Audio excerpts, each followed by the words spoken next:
vamos começar outro livro da Bíblia, 2 Coríntios, e nós vamos falar sobre os capítulos 1, 2 e 3.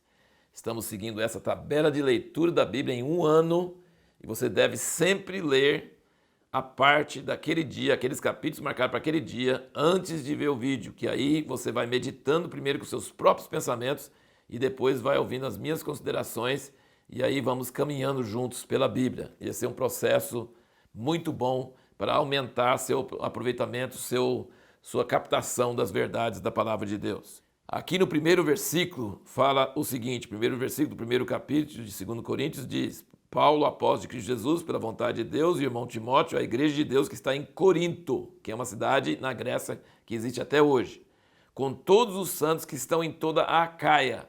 A Acaia era a região inteira, a Acaia é praticamente o nome de Grécia.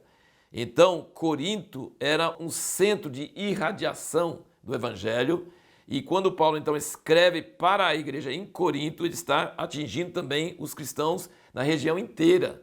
É interessante que Atenas, Paulo não conseguiu levantar uma igreja tão forte como em Corinto. Ele ficou muito tempo em Corinto. Deus mandou ele ficar lá e Corinto foi uma cidade assim muito importante para a divulgação do Evangelho.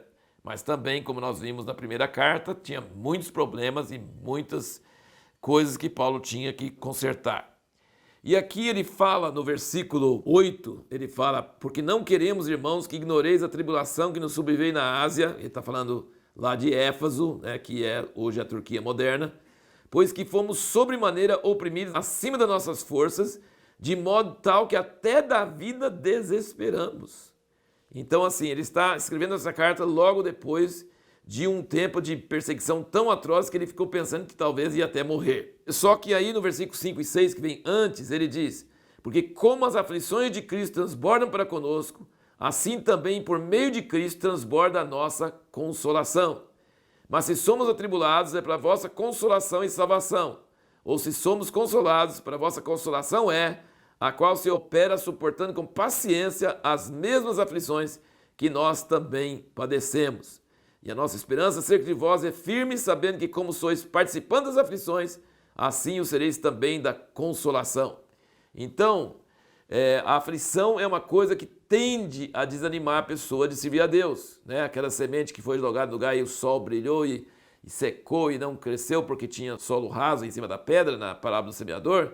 Aqui, muitas vezes, se a pessoa não tem fundamento, a aflição acaba tirando a pessoa desistindo. Mas a aflição faz parte da vida cristã e no meio da aflição vem a consolação. Então ele está dizendo que os coríntios, quando eles olhavam para Paulo, vendo que ele sofria também, tinham mais coragem de passar pelo sofrimento deles. E também, quando via a consolação e a alegria que Paulo tinha no meio da tribulação, podia identificar também que eles também podiam receber essa consolação. Quando nós sofremos e quando nós recebemos consolação de Deus, nós temos mais capacidade de consolar os outros que estão sofrendo. Se nós não sofrêssemos, nós não íamos saber consolar os outros. Mas quando nós sofremos, então nós recebemos a consolação de Deus, a gente recebe a capacidade para poder consolar os outros. Isso aqui é um tema bem forte nesses primeiros capítulos de 2 Coríntios. No fim do capítulo, no versículo 14, ele diz: graças, porém, a Deus que em Cristo sempre nos conduz em triunfo, e por meio de nós difunde em todo lugar o cheiro do seu conhecimento, porque para Deus somos um aroma de Cristo nos que se salvam e nos que se perdem. Para uns, na verdade, cheiro de morte para a morte, mas para outros, cheiro de vida para a vida. Então, nós perguntamos no último vídeo de que forma a tribulação e o sofrimento podem impedir alguns de receber o Evangelho e pode ajudar outros a receber o Evangelho. Quando você vê alguém sofrendo, isso pode fazer muitas pessoas falarem assim: eu não quero isso não vou converter não vou receber esse Evangelho não. Se vai me fazer sofrer igual ele está sofrendo, não vou querer. Então, o sofrimento, a perseguição e a tribulação pode fazer algumas pessoas não converter. Mas essas são as pessoas que não deveriam converter, porque se converter também não vai subsistir. Eles querem conforto, eles querem uma viagem tranquila pela vida. Já outras pessoas têm um efeito contrário, e Paulo sempre fala disso nas suas cartas.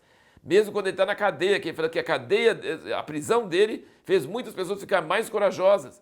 E na própria conversão de Paulo, quando ele viu Estevão morrendo e ele concordando, mas aquilo entrou nele e falou assim: por que o cara tem coragem de morrer por isso?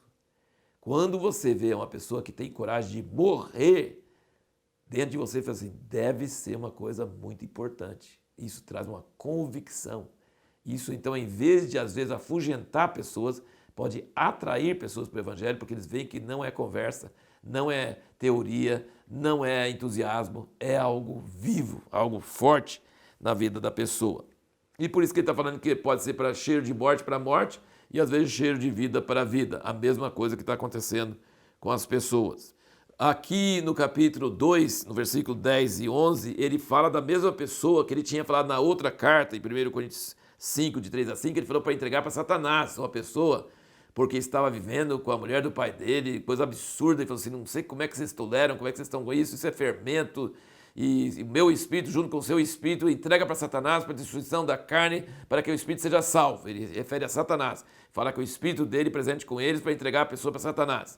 Só que aqui ele diz aqui, ó, capítulo 2 e versículo 6, ele fala, basta essa repreensão feita pela maioria, de maneira que, pelo contrário, deveis antes perdoar e consolá-lo, para que ele não seja devorado por excessiva tristeza. O versículo 10, e a quem perdoardes alguma coisa, também eu, pois o que eu também perdoei, se é que alguma coisa eu tenho perdoado, por causa de vós o fiz na presença de Cristo, para que Satanás não leve vantagem sobre nós.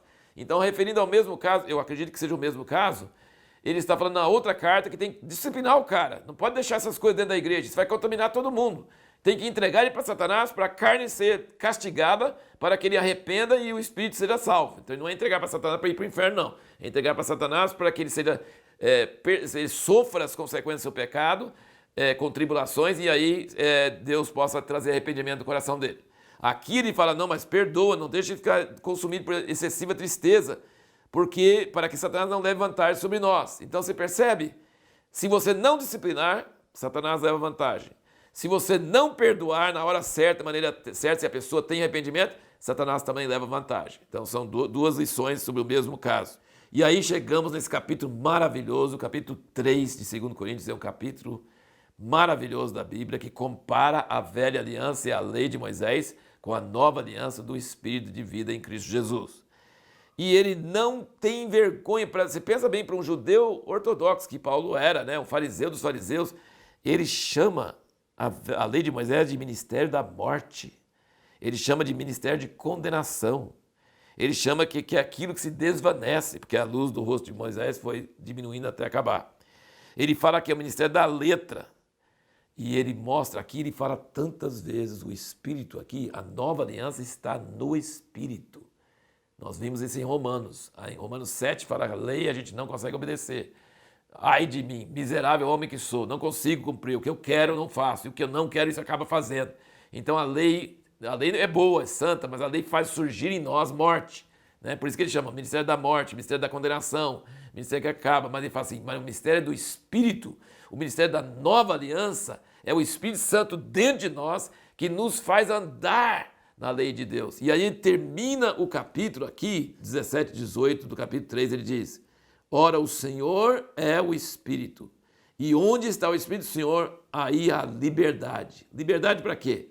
Você não tem que ficar seguindo as regras, olhando para lá, assim, qual a regra? Ih, acho que eu pisei na bola dessa regra. Não, tem essa regra aqui, não, tem aquela regra ali. Não, você tem liberdade, você não precisa ficar olhando regras. Então é liberdade para fazer o que quiser, para pecar? Não, não. Ele fala, é o Espírito do Senhor, aí a liberdade, mas todos nós com o rosto descoberto, refletindo como espelho a glória do Senhor, somos transformados de glória em glória, na mesma imagem, como pelo Espírito do Senhor. Então significa que quando nós temos o Espírito de Deus, nós temos liberdade. Liberdade para pecar? Não.